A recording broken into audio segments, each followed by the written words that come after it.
Letícia, você conhece o ChatGPT? Aquela ferramenta de inteligência artificial que conversa com você e responde aos seus questionamentos? Essa mesmo. E você, ChatGPT, conhece o Escuta Ciência? Sim, eu conheço o podcast Escuta a Ciência. É um podcast brasileiro que tem como objetivo divulgar e discutir ciência de forma acessível e interessante para o público em geral. O programa é apresentado por dois cientistas, Atila Yamarino e Berta Castro, que abordam diversos temas científicos, desde biologia e física até tecnologia e meio ambiente. O podcast é uma ótima opção para quem quer se manter atualizado sobre as últimas descobertas e avanços científicos. Oi? Júlio, a gente perdeu o posto de apresentadores do Escuta Ciência? Socorro! Será que o oráculo do ChatGPT sabe de tudo mesmo? Vamos falar sobre isso? Escuta Ciência.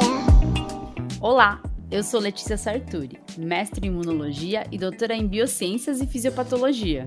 Olá, eu sou o Júlio Ponce, mestre em fisiopatologia experimental e doutor em epidemiologia. E hoje a nossa conversa é sobre o ChatGPT. Pois é, como chegamos até aqui?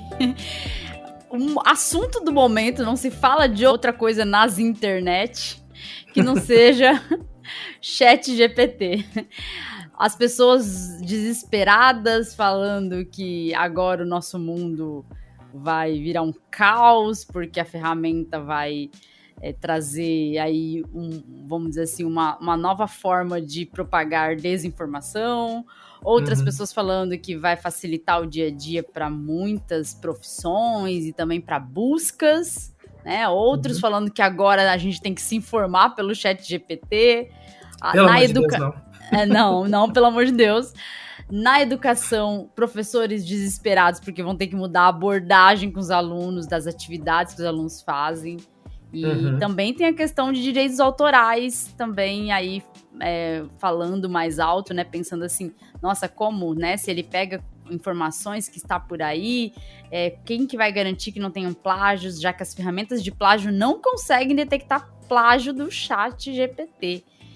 Então, é muita coisa pra gente discutir, mas a gente vai falar isso em pouco tempo pra gente tentar trazer aí uma conversa agradável sobre isso. Antes de qualquer coisa, eu acho que é bom a gente definir um pouco as coisas, embora não seja nossa área, né, Júlio? É importante a gente definir o que é a IA, né, inteligência artificial. O que é IA, Júlio? A inteligência artificial, ela surge daquela ideia da gente pegar um monte de dados e deixar o computador interpretar os dados com ou sem uma supervisão humana, né? Então tem modelos supervisionados, modelos não supervisionados, mas a gente pode, por exemplo, mostrar para o computador várias fotos de cachorro e falar, olha, esse daqui é um cachorro, esse aqui também é um cachorro, esse aqui também é um cachorro, e por aí vai. E depois apresentar, ao fim, uma foto de um animal e falar, e aí, computador, é cachorro ou não é cachorro? E o computador consegue observar algumas características, dependendo de como você regula o modelo, se é por descrição de texto, se é por foto, para poder reconhecer padrões. Né? Então, a inteligência artificial, em geral, reconhece padrões. Por exemplo, quando a gente começa a assistir muita série romântica adolescente no Netflix, daqui a pouco ele vai lá e recomenda Elite pra gente assistir, né? Ele sabe que a gente tá curtindo assistir, ou quando a gente assiste muito reality show piniqueira, tipo Real Housewives of Beverly Hills, de repente ele sugere reality show piniqueira. Porque ele é baseado também nessa questão da inteligência artificial. A gente, se for pensar, até o texto preditivo do celular, quando a gente começa a digitar e tá ligado, ele sabe que geralmente quando a gente escreve com, sei lá, estou com muita, né? Para algumas pessoas ele vai sugerir fome, para outras pessoas ele vai sugerir saudade, né? Porque geralmente depende, isso é verdade. Tem vezes que a gente tá com as duas, né? Fome e saudade. Eu tô sempre com fome, na verdade. Então... E com saudade da comida. Ainda mais que a gente sabe muito bem que seu marido cozinha, e você cozinha super bem também, né? Então, também. Aqui em casa a gente come bem. Em casa de cozinheiro, né? De chefe, não se passa à vontade. Mas então, a inteligência artificial já faz parte, né? Do que a gente... do nosso dia a dia. É que agora, né, com esse surgimento dessa nova ferramenta, a gente consegue fazer uma pergunta, né, com a linguagem que um humano faria, e a gente recebe um texto de volta que, olhando por cima, parece ser uma coisa coerente. Mas a gente vai discutir hoje que ela peca em algumas coisas, né? Não é bem tudo isso, né? Vamos dizer assim. Mas tem também uma definição que o próprio ChatGPT diz sobre o que é ele, né? E eu achei interessante essa definição, que é uma rede neural artificial treinada por linguagem. Aí a gente fala, nossa, uma rede neural, só que artificial. E é treinada por linguagem. E aí entra o que a gente acredita, né, que faça funcionar bem o chat. Rede neural, a gente está comparando a uma rede como o nosso cérebro, que é uma rede neural, né? Só que nossa rede é natural e nossos neurônios fazem as sinapses e permitem comunicação entre os neurônios, entre neurônio e outras células. E por meio disso, né, a gente consegue, com esses encontros entre os neurônios, que são as sinapses, vamos dizer assim, essas comunicações entre neurônios, é o que está relacionado, por exemplo, ao nosso aprendizado, ao funcionamento do nosso cérebro como seres racionais que somos. Sim. E quando o ChatGPT se define como uma rede neural, e é uma rede neural artificial, mostra que sim, ele pretende ser semelhante a um cérebro humano, só que artificial, lógico, e precisa ser treinado por linguagem. Ou seja, a gente tem que falar para ele as coisas, a gente tem que mostrar, exatamente como você falou sobre a inteligência artificial, a gente tem que mostrar para ele o que é cada coisa. E aí a gente pode pensar assim, toda pessoa também aprende dessa forma. O ser humano também aprende dessa forma. Ele vai ter encontro com a informação, vai gravar essa informação e ele também faz conexões com outras informações semelhantes, o que está relacionado ao nosso aprendizado. Né? Você vai estudar um assunto relacionado, você vai ver alguns pontos semelhantes e você pode chegar a conclusões suas. Então, o ChatGPT seria mais ou menos isso. Várias pessoas estão alimentando ele com informações que vêm de tudo quanto é lugar, vêm dos usuários, mas com certeza também são informações que vêm da internet, né? De tudo que a gente tem na internet. Então, essas informações estão alimentando ele. Ele tem as comunicações entre as informações, né? Ele faz essas conexões. Então, uma informação que é semelhante ou que tem termos lá parecidos, ele pode fazer conexões com isso. E dessa forma, ele gera um pensamento. O que é louco é pensar nisso, né? Ele gera um pensamento que vai acabar ali, culminar numa frase, num texto que a gente lê e vê ali alguma coerência. Mas isso não é tão perfeito como o cérebro humano. Apesar de que tem cérebro humano que também não é nada perfeito, né? Pois é. Mas é engraçado que a ideia do ChatGPT, né? Se a gente for pegar o sentido do GPT, é Generative Pre-trained Transformer. Quer dizer, um transformador de geração, né, que gera alguma coisa pré-treinado. Então ele já foi treinado antes, né, já passou por essa avaliação para ver se ele escreve um texto coerente, né, se ele consegue gerar um texto que parece alguma coisa que um humano escreveria, e ele faz isso através, quando você falou das redes neurais, tem em inteligência artificial, se eu não me engano, e de novo, ouvintes, nenhum dos dois aqui é da área de ciência dos dados, então se a gente estiver dando alguma canelada, por favor, mandem mensagem pelo Twitter que a gente faz a correção no próximo episódio. É verdade. Mas as redes neurais, se eu não me engano, elas têm uma construção que você faz em ciência de dados, com diferentes nós. E daí cada nó se comunica a outros vários nós, como um neurônio faria, né? E daí no final você tem uma resposta, que é uma classificação ou uma predição, alguma coisa assim, e você consegue comparar com o que você considera bom ou ruim, né? Então se a predição for boa, né, que nem previsão de tempo, se a previsão de tempo acerta, você tira nota 10. Se erra, você tira nota 0. Se, sei lá, você diz que vai chover às 4 da tarde, chove às 5, você tira nota 7,5, vai. E ele já é treinado, né? Então, muito provável... Agora já está na geração 4, se eu não me engano, né? O GPT-4.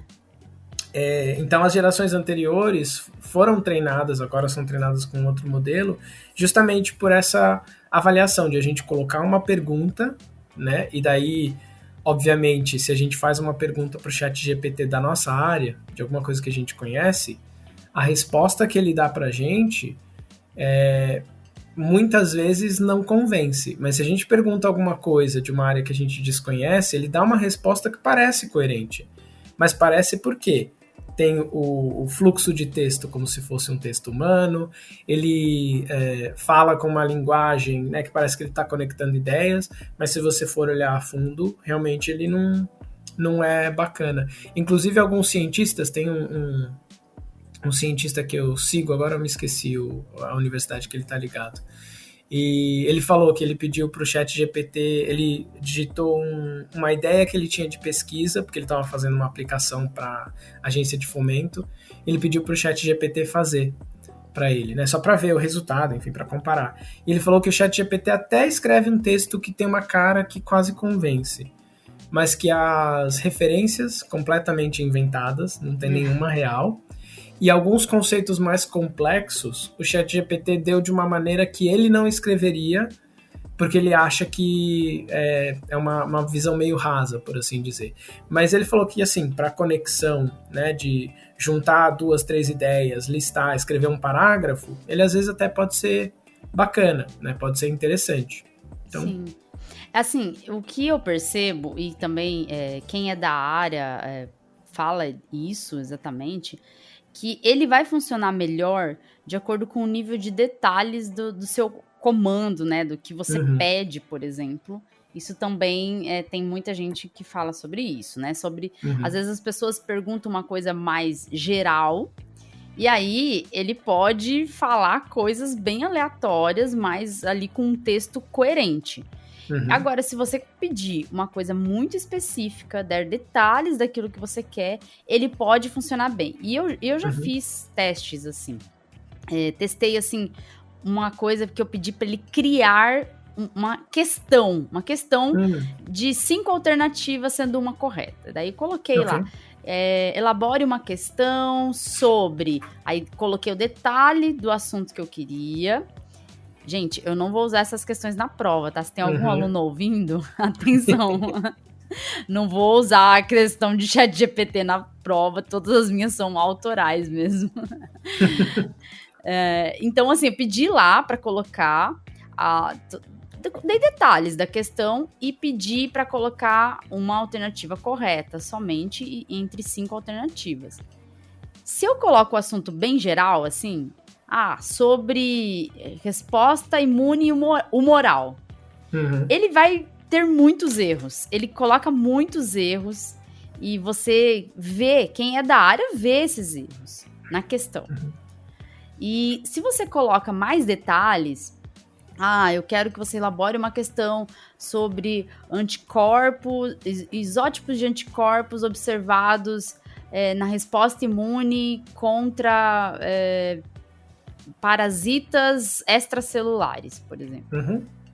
Aí você deu tantos detalhes, você não pediu só resposta imune humoral, você pediu um detalhe muito específico, aí ele elabora uma questão melhor, com mais qualidade, só que também tem outras falhas que podem acontecer. Por exemplo, no fato dele, às vezes, repetir alternativas muito parecidas e que não é certo ter numa prova. Que a gente tem a malícia de aluno, né? De saber que o aluno elimina as erradas primeiro, não colocaria, né? Sim. Então aí fica uma coisa muito amadora mesmo. E o que a gente observa que tem se falado, até mesmo quem da área de dados, né? as pessoas falam que o ChatGPT, ele é muito bom para criar coisas. E aí eu posso discordar um pouco, porque embora tenha, assim, se for para você criar umas coisas bem superficiais, coisas que não sejam tão criativas, né, como questões de prova, por exemplo, que não sejam tão criativas, que não coloque uma profundidade de conteúdo, ok, você vai conseguir uma criação. Eu já tentei ver se ele criava também um episódio do podcast Escuta a Ciência. Mas ele não criou com a mesma qualidade. Ele não sabe nem quem apresenta? Ele não sabe nem quem apresenta, né? Olha aí, que loucura. Não, mas ele não sabe quem apresenta nada, né? Não sabe quem apresenta o Medo e Delírio em Brasília. Ele não sabe nada dos, assim, de quem a gente acompanha na internet, canais do YouTube também, do Meteoro, acho que ele não sabia também. Sim. Então, assim, tem várias coisas que ele não sabe. E aí tem esse pré-treinamento que você falou, mas assim, falar que ele é bom para criar coisas, isso é nem sempre, primeira coisa. E pior ainda, as pessoas que estão achando que o ChatGPT é uma nova forma de busca, de você buscar informação. Não é, pois é. Não é uma fonte de informação. Como a gente falou, ele vem de um treinamento baseado na linguagem dos usuários e no pré-treinamento. Então, se essas informações, se tem muita informação que não vai estar lá, não vai estar acertado no chat. E outra coisa, a gente não pode confiar em tudo que a gente vê na internet, né? Então, assim, hoje em dia, na era da desinformação, porque infelizmente a gente está na era da desinformação, os conteúdos que são desinformativos, eles alcançam, às vezes, um impacto e um alcance, né? Tem um alcance muito maior do que os conteúdos informativos. A gente nem precisa ir muito longe. Eu não sei se... Não querendo te cortar, mas só para dar um exemplo em relação a isso, eu não sei se você viu essa semana que rodou uma foto do Papa com um casaco branco fofinho. E todo mundo, nossa, como o Papa tá estiloso. Aquela foto foi criada por inteligência artificial, por um desses geradores de arte que a gente tem agora também. Porque não é só texto, né? A gente tem também o problema que você falou de direitos autorais, principalmente para artista, é um problema muito maior, porque copia o estilo, enfim. Exato. E muita gente acreditou, teve inclusive site de moda que deu a autoria do casaco, falando, porque o cara que vestiu o Papa, e no final era feito por inteligência artificial. Então, quer dizer, a gente chegou no ponto de que até quem seria especializado nisso está sendo enganado. Pois é, não, e o Papa Francisco, o Papa da humildade, né? O Papa que tá, vamos dizer assim, despindo a igreja do ouro. Como que ele usaria um casaco de grife que deve ser caro, é incoerente até com a ideologia do Papa, né, que a gente tem hoje com o propósito dele, com o propósito de vida dele. Então, assim, e do próprio papado dele, né, o propósito do papado dele é totalmente diferente. E eu também vi uma imagem do Trump sendo preso, você viu essa imagem que rodou também? Que também era falsa, também criada por IA, que era o Trump sendo preso, tipo, fazendo que nem um papel de um menino birrento, né, que é o que ele é, e aí a polícia tentando segurar ele no chão, entendeu? Então, assim, a princípio você acredita, porque parece, até que seja desmentido isso, e para muita gente isso não vai ser desmentido, que é esse o grande problema da desinformação, a informação ou a checagem daquele fato não vai ter o mesmo alcance que teve a desinformação. Então já foi feito estrago. Né? E a gente teve muito problema, né, durante a pandemia, durante esses 3 últimos anos, com relação a imagens tiradas de contexto para passar uma mensagem falsa. Daí, quando a gente mostra o contexto, as pessoas às vezes se convencem, mas muitas vezes estão tão casadas com a ideia que eles tiveram primeiro que eles não aceitam a explicação correta. Mas eu acho que a partir do momento que a gente consegue gerar imagens novas, que a gente não tem um contexto real para dizer, olha, ela é falsa, fica muito mais problemático, porque pelo menos a gente tinha a versão, entre aspas, alternativa, que era a verdadeira, para dizer, olha, esse vídeo que você está mostrando, sei lá, da pessoa sendo vacinada e caindo no chão, na verdade, a pessoa desmaiou porque ela teve um reflexo vasovagal, que acontece mesmo, mas ela levantou 2 minutos depois. A gente não tem mais isso, a gente não tem mais a explicação verdadeira, a gente só tem a imagem falsa, que vai ser tomada como verdade, vai ser espalhada como verdade, como você bem disse. O desmentido não tem o mesmo impacto, não tem o mesmo alcance. Até porque a desinformação hoje, ela é alimentada por grupos que têm muito dinheiro para financiar a desinformação. A gente sabe que desinformação não é exclusividade de grupos ligados à extrema-direita, não é exclusividade. Desinformação tem em todos os lados, todas as ideologias possíveis podem propagar desinformação. Só que a gente sabe hoje que grupos ligados à extrema-direita financiam desinformação na internet e tentam realmente construir um mundo baseado em desinformação. Tem sites que só tem desinformação. De vacinas, a gente viu vários durante a pandemia.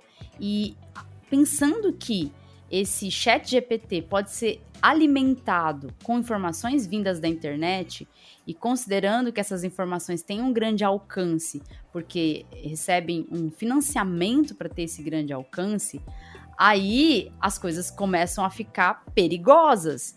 E a gente pensar que tem pessoas que defendem o uso do ChatGPT como uma ferramenta de busca de informação, aí tá feia a coisa.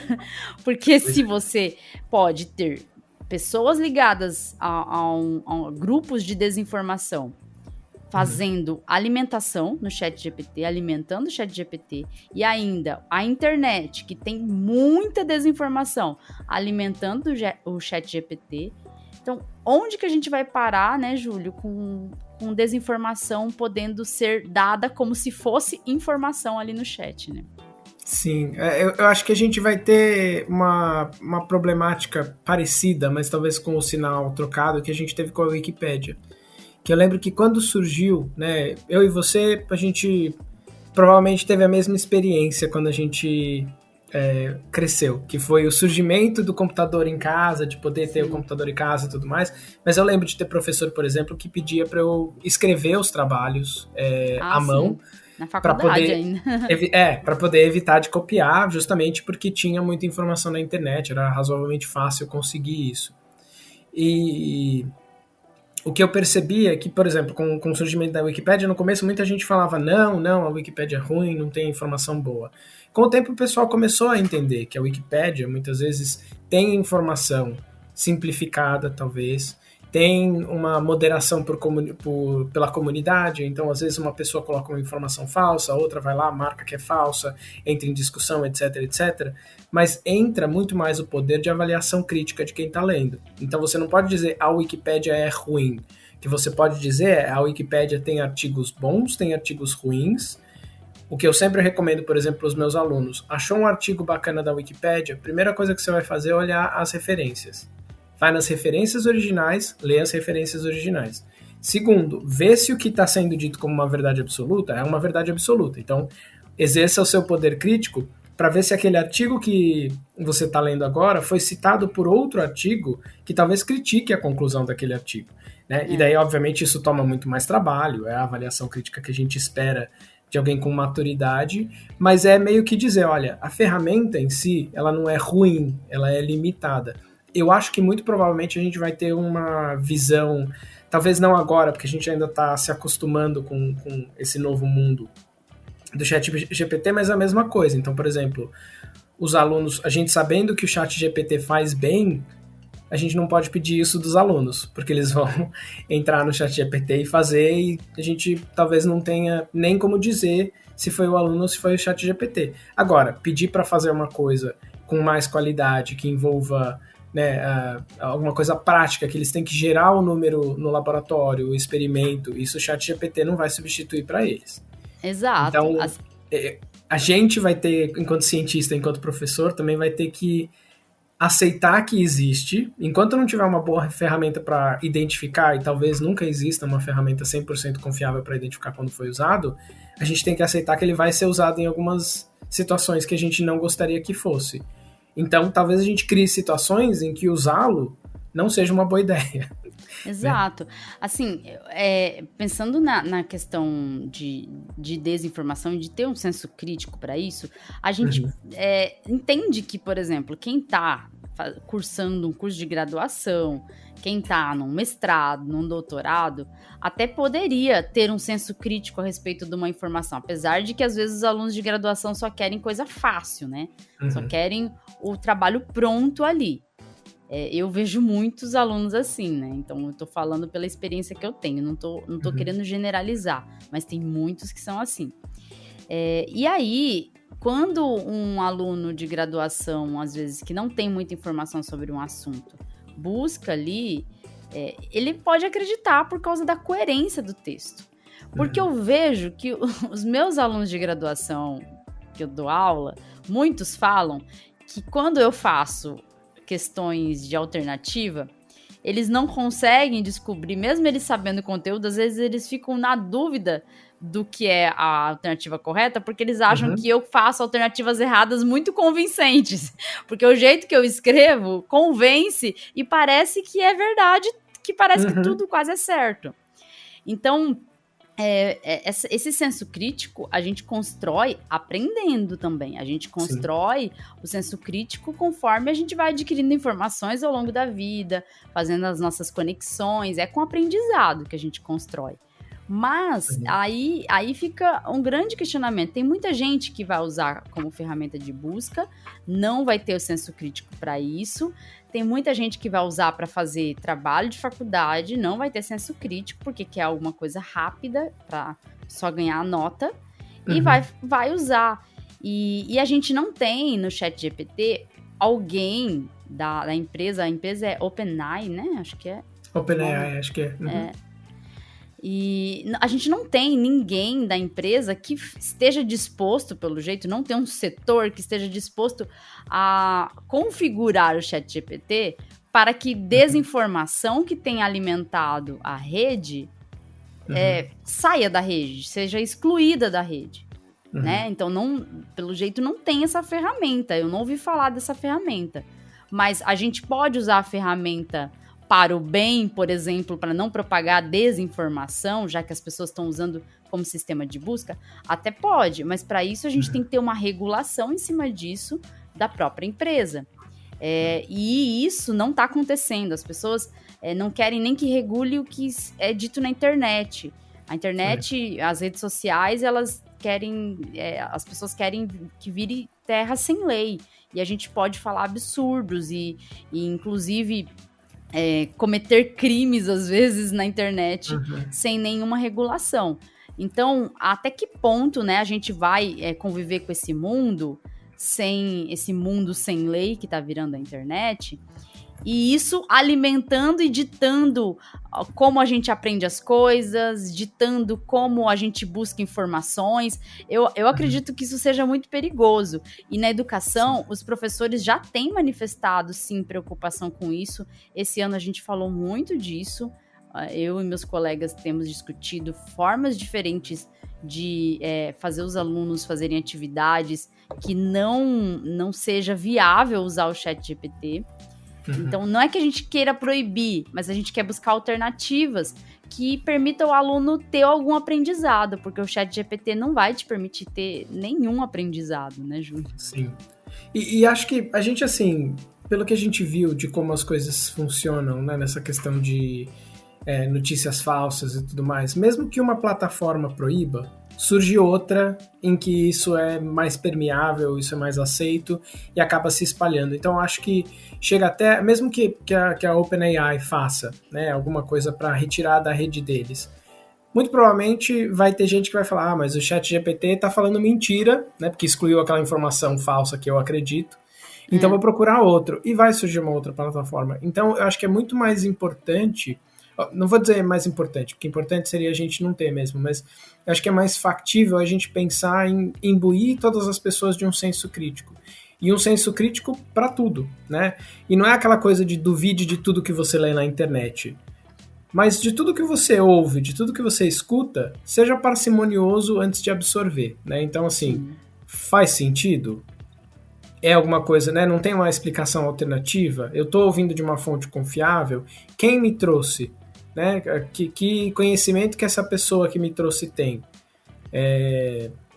E acho que assim, vai ter gente que vai cair nas mesmas armadilhas que a gente teve esse tempo todo. Sim. Com as outras coisas, né? Com mentira sobre vacina, vai cair porque quer acreditar numa informação falsa, porque às vezes até quer se sentir importante, né? No sentido de olha só como eu sou diferentão, né? Porque tá todo mundo dizendo que a vacina é boa, mas eu que sei melhor do que todo mundo no mundo, tô dizendo que não é. Pois é. Então... não, dá medo, vou te falar, dá um pouco de medo, sim, de como que isso está sendo feito, a internet está evoluindo não é bem a palavra, está indo para um caminho que a gente não queria que fosse. Essa inteligência artificial, ela pode ser usada para o bem? Ela pode ser usada para o bem. Até eu escutando outro dia um episódio do podcast O Assunto, que a Nina da Hora estava falando justamente sobre isso. Ela falou, a gente tem hoje a possibilidade de usar para várias coisas o ChatGPT. Ou outro tipo de inteligência artificial, né? A gente pode... Tem inteligência artificial que pode ser usada para ajudar em diagnóstico de câncer de pele, por exemplo. Né? Então, a gente tem várias possibilidades para isso. Mas, infelizmente, no primeiro momento, essa possibilidade, vamos dizer assim, para entretenimento, praticamente o ChatGPT virou o entretenimento, tá sendo usada de forma que a gente começa a ter um pouquinho de medo do caminho que isso tá indo, né? Qual caminho que tá seguindo. E aí a gente tem que pensar que a internet, ela não pode ser também essa terra sem lei. A internet, ela é capaz de moldar a realidade de muitas pessoas. A gente viu isso, né? A gente tem visto isso. Então, se a gente não começar a regulamentar redes sociais e essas ferramentas, a gente pode ser que tenha daqui para frente um mundo de fantasia. Cada pessoa viva a sua fantasia e o mundo da realidade, da notícia, da informação possa ser uma coisa do passado. E a gente não quer isso, né? Com certeza. Então, acho que para o pessoal que está ouvindo o episódio e já se deparou com o ChatGPT, acho que como com toda a tecnologia, né? Quando usada para o mal, tem o poder de destruir, mas quando usada com parcimônia para o bem, tem o poder de construir, de ajudar. Então, acho que a questão é a gente ficar vigilante, né? Cada um ficar de olho no que está acontecendo, ficar informado, né? Já que o texto que sai ali da ferramenta é tão convincente, mesmo que seja mentiroso, que da próxima vez que você ler um texto convincente, respira, lê de novo, mas espera aí. Será que os argumentos que ele está usando... O fluxo está bacana, mas os argumentos que ele está usando fazem sentido? As fontes que ele indicou existem de verdade? Será que não vale a pena eu dar uma olhadinha naquela fonte para ver se não inventou demais, não fantasiou demais? Acho que é importante a gente ter essa visão daqui para frente. Pois é, assim, até porque o ChatGPT, ele também é um enrolão. Sabe aquele aluno que não sabe responder uma questão e escreve qualquer coisa para enganar o professor, para ganhar o professor na lábia? Então, é isso que ele é. Ele não deixa nenhuma resposta em branco. Ele vai lá e responde a questão mesmo sem saber. E aí ele coloca coisas aleatórias, às vezes, mas gera um texto coerente. Então, a gente tem que ter muito cuidado, a gente tem que ter o senso crítico e continuar se informando pelas fontes que a gente sabe que são confiáveis e também sempre questionar esse tipo de informação nova, né, que possa vir ali, até porque essa informação é pode ser alimentada também por desinformação. Bom, a gente queria, então, ter essa conversinha rápida, né, Júlio, para falar desse assunto. E, com certeza, esse assunto não se esgota aqui. Eu acho que daqui para frente a gente pode ser que tenha que falar mais sobre isso. E talvez no próximo episódio, a gente manda o ChatGPT escrever os textos pra gente, pra ver se os ouvintes percebem ou não. Reconhecem que é o nosso estilo. A gente podia fazer um episódio, né, do ChatGPT. E aí ver se pegou o ouvinte ou não pegou, hein? Escuta o ChatGPT, vamos lá. Se o malandro do chat GPT pegou o nosso ouvinte. Bom, a gente pode também chamar alguém da área para falar aqui, aí para esclarecer bem sobre o tema. Com e certeza. Falar bastante sobre isso. Mas a gente vai ficando por aqui, né? Isso aí. Então, pessoal, tchau, tchau e até o próximo episódio. Até, pessoal. Escutem a ciência.